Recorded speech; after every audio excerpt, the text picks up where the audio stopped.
তুই তো আর ফেরাউন নমরুদ না রাখতে বালা, তো তোমারে দিতে সমস্যা কি? এত বড় অহংকারীকে আল্লাহ যদি খাওয়াইতে পারে, তোমারে খাওয়াইতে সমস্যা কি?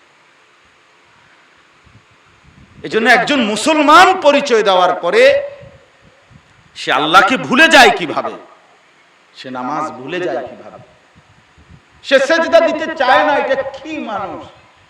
হায় আল্লাহ,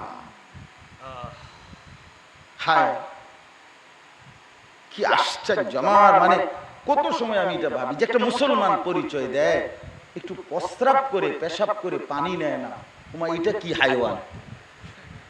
এটা কি আসলে? এতে এই অপদার্থ আইলো কই থেকে? এই জঙ্গলি আইলো কই থেকে?